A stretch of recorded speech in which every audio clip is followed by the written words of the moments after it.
stage, we have a sense that the level of violence and intimidation has scaled down. Umphathiswa wezempilo uGqr Phaahla uthi isebe lakhe lisebenza libambisene namaphondo ukuqinisekisa ukuba imeko ibuyela kuzinzo kwizibhedlele zeli. Ubuyiselwe esikhundleni sikazodolophu wesixeko saseTshwana uGqr uMakwarela. Kwezemidlalo umqeqeshi weMamelodi Sundowns uthi abakufunayo ukufikelela nje kwisigaba samaqela asibhozo kwiChampions League yeCAF. Ikosi mazole isicaka sivumile sithi nxasho ke into zakuthi nakuni babukeli bejelwe iDDT singaphosisanga maseko masikawule swarhuqa. Umphathiswa wezempilo uGqr Phaahla uthi isebe lakhe lisebenza libambisene namaphondo ukuqinisekisa ukuba imeko ibuyela kuzinzo kwizibhedlele zeli kwaye uluntu luyalufumana unyango olungundoqo njengoko abasebenzi bezempilo abaphantsi kwemanyano ye-NEHAWU bekugwayimbo. Ubambe inkomfa kunyenonondaba kwisibhedlele iCharlotte Maxeke eGauteng nesiphakathi kwezibhedlele ezichatshazelwe ngamandla lolu gwayimbo izolo. Umphathiswa uthi seliqela ngokamaphondo afumene izithintelo zenkundla ngakwi-NEHAWU equka iGauteng, iFreystata, KwaZulu-Natal, Koloni neMpuma Koloni. UGqr Phaahla uthi sele kubhubhe abantu abane ngokunxulumene nolu gwayimbo lonyuso mivuzo lemanyano yabasebenzi bezempilo iNEHAWU.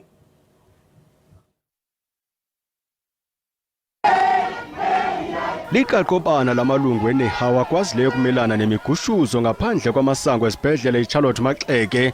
Umphathiswa wesebe lezempilo uGqr Phaahla uchaze ngefuthe lolugwayimbo okuza kuthi ga ngoku nakwimpilo yabantu.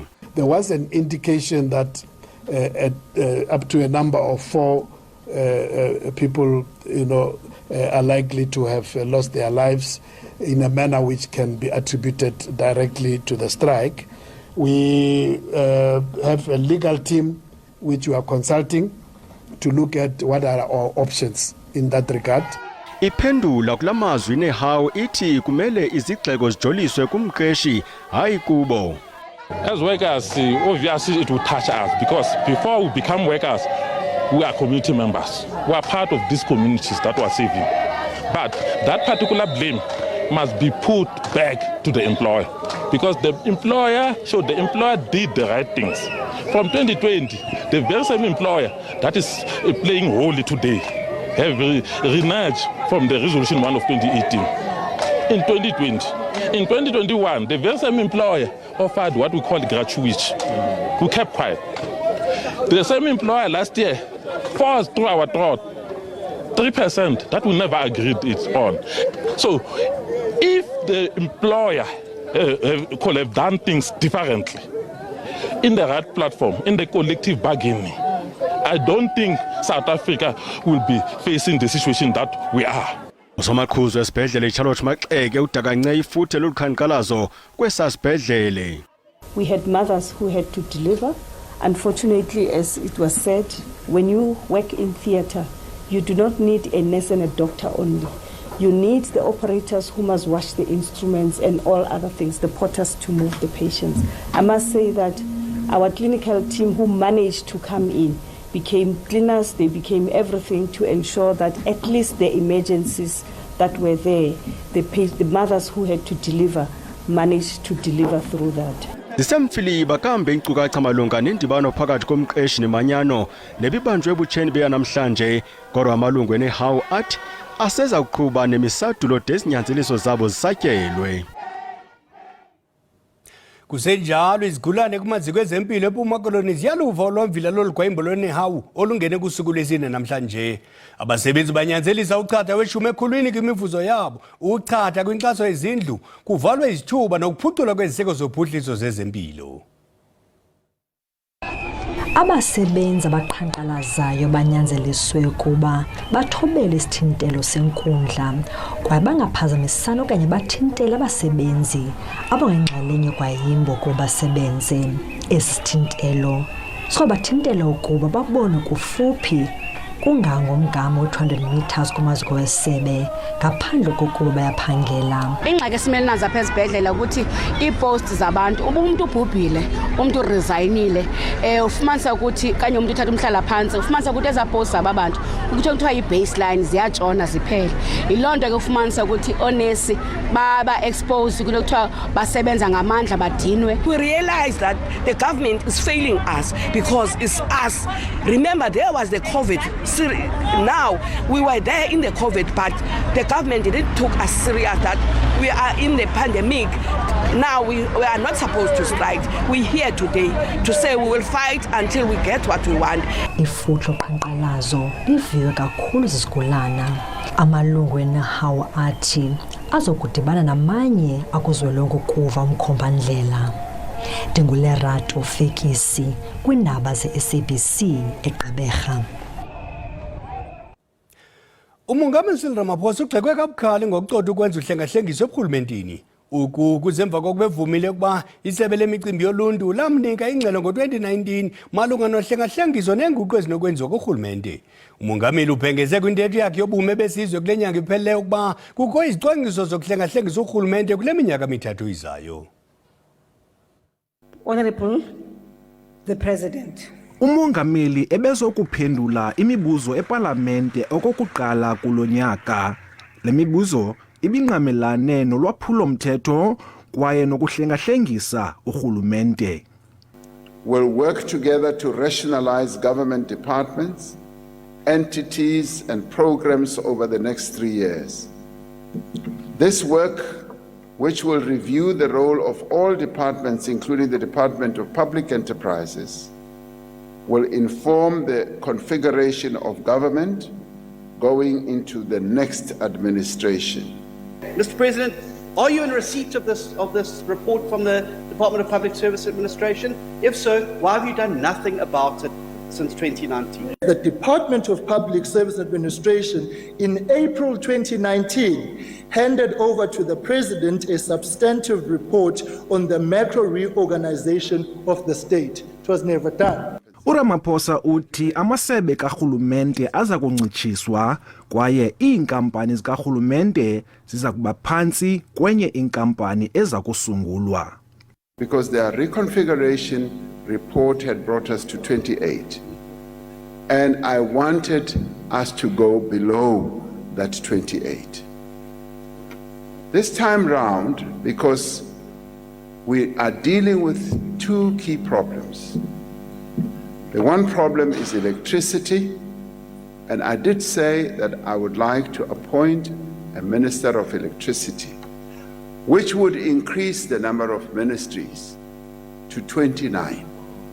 URamaphosa wakhabile amakhwelo okuba kugxothwe umphathiswa wamapolisa uBhekicele. IDA kwafuna amaphondo nomasipala babe namagunya okulawula amapolisa, kodwa umongameli akavumi. Kwimiba yangaphandle uRamaphosa uthi uMzantsi Afrika uza kukhokela amazwe eBRICS kulonyaka kwaye bafuna ukufaka ifuthe lokuba kuhlengahlengiswe umbutho wezizwe ezimanyeneyo. uMzantsi Afrika uza kusingatha ingqungquthela yamazwe eBRICS ngo-August. Umongameli uyikhabile nenkxalabo yokuba umthetho oyilwayo i-expropriation bill akazukuhambisana nomgaqo siseko. Tulelani Philip, SABC News eParlamente. Uphinde wabuyela njengosodolophu waseTshwane uGqir uMakwarela okwangoku ukukulandela ukuba kusalindelwe ukuqinisekiswa kokulungela kwakhe ukuba ngusodolophu. Ubuyiselwe ngokupheleleyo namhlanje. Uphinde wabuyela kwakhona uGqir Makwarela kwesi situlo sitshisayo kumasipala waseTshwane emva nje kosuku eguzuliwe. Ebesuswe kwesi sihlalo ngumanejala wesi sixeko simbaxa emva kokuba kuthiwe thaca ubungqina bokungasilungeli esi sihlalo ngenxa yokungakwazi ukuphatha kwakhe kakuhle imali zakhe. Kodwa ngoku kuvele ubungqina bokuba uzilungisile imeko zakhe zemali, kwacaca ke ukuba ubaba lolungakuye waphinda wabuyiselwa esihlalweni sokuba ngusodolophu. The IEC has confirmed receipt of a letter from the city manager for the withdrawal of the vacancy declaration and undertook to process it accordingly, as they are still within the 21-day time limit. Accordingly, all the benefits and perks accorded to Dr. Makwarela as the executive mayor of the city of Tshwane have forthwith been reinstated. Ngo-2016 inkundla yathi lo kaMakwarela akakwazi ukuphatha imali zakhe. Lo ceba weqela leCope wangena kwisihlalo sokuba ngusomlomo webhunga lesi sixeko simbaxa kulo nyaka uphelileyo nalapho wavotelwa ngamaqela kubumbano. Ngelixa wayengusomlomo zange afunwe izinkcukacha zokuqinisekisa ukuba usilungele na isihlalo xa kungoku abaziwa ubunyani bobungqina azenabo. Umnqwazi ke awukaqini incam kumaqela enxalenye yebhunga lomasipala ombaxa waseTshwane, nto leyo ke ethi useza kuhlala ngecala kwesisitulo uMakwarela. Inkulu baphathiswa yaseNtshona Koloni umnumzana UWinde ithi iza kuqhubela phambili nokukhuthaza amaphulo kongumbane kweli phondo. Le nkulu baphathiswa ibithetha kwinkomfa ebanjwe kusetyenziswa zobuxhakaxhaka emalunga nokusombulula ingxaki ezamandla kweli. Injongo zale nkomfa ukwazisa uluntu noonondaba ngezicwangciso namaphulo eli phondo kunye noomasipala abazenzileyo ukukhawulelana neengxaki ezamandla kweli. Elphondo lithi ngelixa lizibekele imimiselo ethile kule minyaka imbalwa izayo liqinisekile ukuba lingayifezekisa le mimiselo. Elphondo laseNtshona Koloni lithi lifuna ukuyeka ukuxhomekeka kwi-Eskom ngokuvelisa umbane nge-750 megawatt ngo-2025. If we as the Western Cape commit, the citizens and the businesses of the Western Cape, we all commit, we are going to save power to mitigate load shedding levels. What's in it for us? And that's what I believe should be there. We have a baseline. What we can save below that baseline, we need an agreement to say, can we share in the benefits of it? So, for example, we set ourselves targets in the province. If we can save X number of megawatts, are we able to then mitigate a level of load shedding? Kuza kwenziwa amaphulo aliqela kuquka neendlela ezintsha zokuvelisa umbane ukuze kuncitshiswe inkqubo kacimicimi. In the load shedding relief program, what we have is we want to issue an emergency pack, typically to either indigent or lower LSM households. The kinds of things that we'd like to see in that pack is, for instance, solar-powered portable lights. Nanjengoko kulindeleke ukuba inkqubo yeliphondo yokusombulula ingxaki ezamandla ithwe thaca kule veki izayo, oomasipala benza iinzame zokwehlisa ukusetyenziswa kombane kwaye baza neendlela ezohlukileyo zokuvelisa umbane. We've also worked on our street lights and on high mast lights in what we are doing there. And if we flip on further, on our traffic lights, we've also replaced, done retrofitting there, put in LEDs. Umnumzana Winde uthi eliphondo likulungele ukuba nendibano nomphathiswa omtsha ojongene nombane ukuze eliphondo lixhobe ngokwaneleyo ekulungiseni ingxaki yezamandla. Usapho lomfundi ekutyholwa ukuba ubethwe wonzakala ebusweni ngootitshala ababini lufuna ubulungisa. Kutyholwa ukuba umfundi wesikolo samabanga aphezulu iNgwanasela kwaMulebe ePulukwane ubethwe ngabatitshala ngolwesithathu kule veki iphelileyo. Kuvakala ukuba abatitshala bebetyhola lo mfundi ka-grade 9 ngokuba icalculate yomfundi webanga lika-grade 8. Ukabelo Moyana ushiyeke edumbe ilihlo lakhe langasekhohlo. Ubhonte-bhonte umzimba ugcwele amanxeba nenduma kwaye uyagcuma zintlungu. Kutyholwa ukuba uMoyane uqhwatywe ngempama waze wabethwa ngamanqindi wabhaxabulwa nangentonga ngootitshala ababini kule veki iphelileyo. Abatitshala bamvingcele kokwabo ngelixa bebeyokhangela icalculator nabathi uyibile. Usangcangcazela nangoku uMoyane. Xa ndifika esikolweni ndingene eklasini ndiye kuhlamba amehlo. Xa ndivasa amehlo kuye kwaqaqamba ndabe ndingaboni kakuhle. Ngekhefu ndiye ndaya komnye wootitshala ndamxelela ngale ngxaki, ndacela nencwadi yokuya ekliniki. Kuye kwafika omnye wootitshala bebendibetha wathi mna ndibhaqiwe ndisiba, wathi mandibuyele egumbini lokufunda. ambile mineralo mungarayi wena tsama ukubotla sihlekebelele wena kufeja kuhle. Utata kaMoyana nohlala eGauteng uthi uye waphathelela wagoduka kwangoko emva kokuva ngesisehlo. Uthi abatitshala ababini bazamile ukumnyoba bemcenga ukuba angavuli ityala ngakubo, kodwa uthi yena inye kuphela into ayifunayo kukufumanela unyana wakhe ubulungisa. So those guys, as long as I'm open the case, I need those guys to go to jail. That's a salvation. I can't go back to Joburg even I don't see the solution what is happening. Isebe lezemfundo eLimpopo nalo liqale ulwalo uphando ngesisehlo. Isebe samapolisa uBrigadier Mutafela Mojapilo uthi akukabanjwa mntu.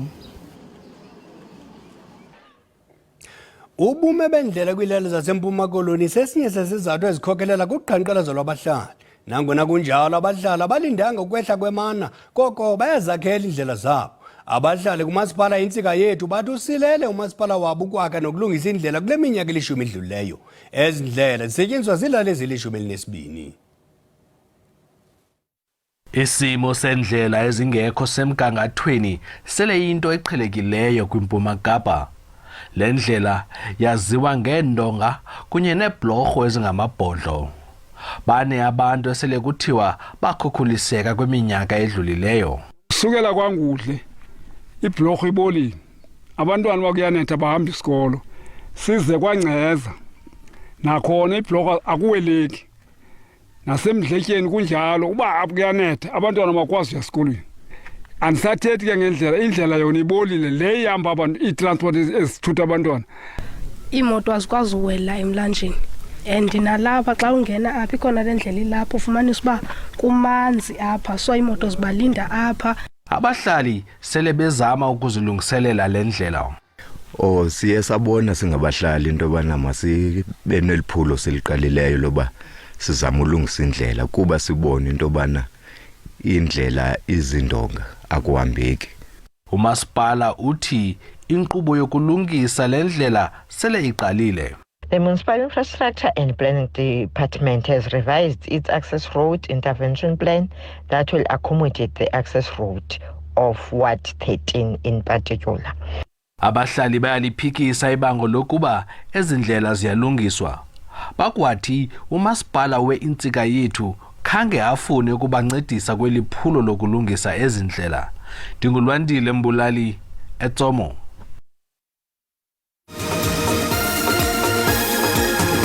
Igama lam ndingu-Amaza Njanga umsasazi wenkqubo 123 Polars phana kumhlobo we-NFM. Ndiyafuna nje into yobana ndinikhumbuze ndiphinde ndinikhuthaze into yobana elo nalowo azifumanele i-set-top box kwiposi ekufutshane kunye naye. Le set-top box ke uyanyanzeleka noba lifumane ukwenzela into yobana uzawukwazi ukufumana onke amajelo kamabonakude e-DTT simahla. Abo bafumana isibonelelo sesasa nabo bafumana umvuzo ongaphantsi kwe-3,500 rands ngenyanga bayifumana simahla le set-top box. Ngoko ke iya kwiposi ekufutshane kunye nawe uzifumanele le set-top box walala wasala zifumanele yona ngawo lo mzuzu.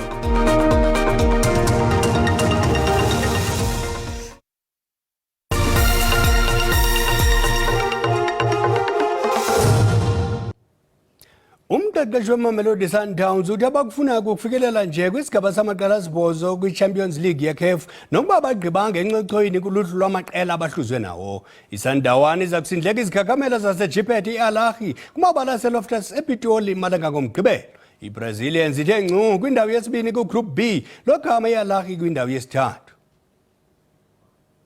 Ngoku masicapule izimvo zabalandeli bebhola elikhulu ngalo mdlalo wengqwayngqwayi zase-Afrika. I-lakhe ke inabadlali ke abanamava kakhulu pha phambili Mohamed Sherifu nabo ke pha Omomudi Karaba nayo ke iSundowns nabadlali abafaka amanqaku oCassius Mayilula nabo ke oPeter Shalulila ngabadlali ke abadlala kakuhle kakhulu. Eyona nto ndiyinqwenelayo mna msasazi kuba iSundowns yenze edume ngazo iqhubekeke nokuphakamisa iflag yoMzantsi Afrika.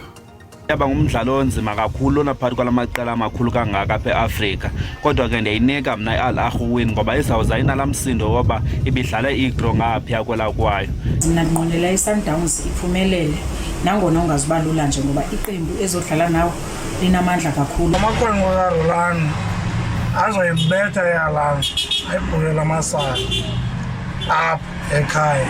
Kodwa ke amasandawana kwanga angawina adlale kakuhle ayiwine ke le match yabo. iSundowns sethubele lihle kakhulu lewena umsasazi ngesizathu sobana noko idlalela ekhaya ngoko ikwazile nokuchathisa phaya ekuhambeni.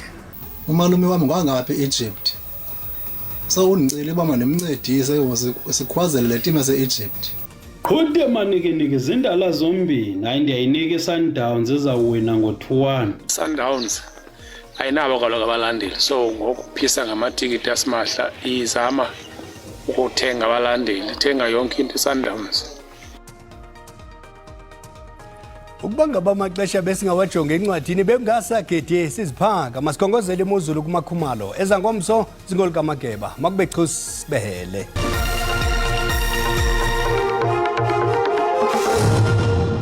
Ndibulele pha kwebhele ndibulise ke nakwembukeli ngicela sikhongozele nalo uqikelelo lwemozulu siqale ngokuhlwanje nalapho simbona kaloku la 30% wamathuba emvula kwindawo esigudlunxweme lapha eMpuma Koloni ukonyukela kwaZulu Natal eMpumalanga ngokunjalo nakwela phondo laseLimpopo kuyakuthi ngapha kwindawo ezikumantla wase-Northwest kanti ke nakwimimandla ekumzantsi ntshona welizwe siyabona pha eKapa into yoba ukhona la 30% wamathuba emvula olindelekileyo ngomso ke mbukeli ukhona la msingomoya obandayo wesibini yokuchochela umzantsi ntshona welizwe siyabona into yoba noko selimathumba ntaka nezikulu pha kwendawo ezikumzantsi ntshona welizwe kwimpuma ke mbukeli zawuthi qolozi sinezamvula kwindawo ezigudlunxweme lapha eMpuma Koloni kwaZulu Natal eMpumalanga kuyakuthi ngapha kwelaphondo laseLimpopo kanti uyabongoza mbukeli into yoba uqhubeka lokungononophelo kuba silindele isibhaxu zenkungu kwelathambeka likumntla-mpuma welizwe kanti ke mbukeli enye into efuneke uyiqaphele yila mililo yamadlelo elindelekileyo pha kwelaphondo lase-Northern Cape ukwehlela phaya kwindawo ezikwintshona yaseMpuma Koloni kanti ke mbukeli ngokuhlwanje silindele imozulu ethande ukubantle kwindawo ezininzi zelizwe amaqondo abetha phaya ko-12 eKapa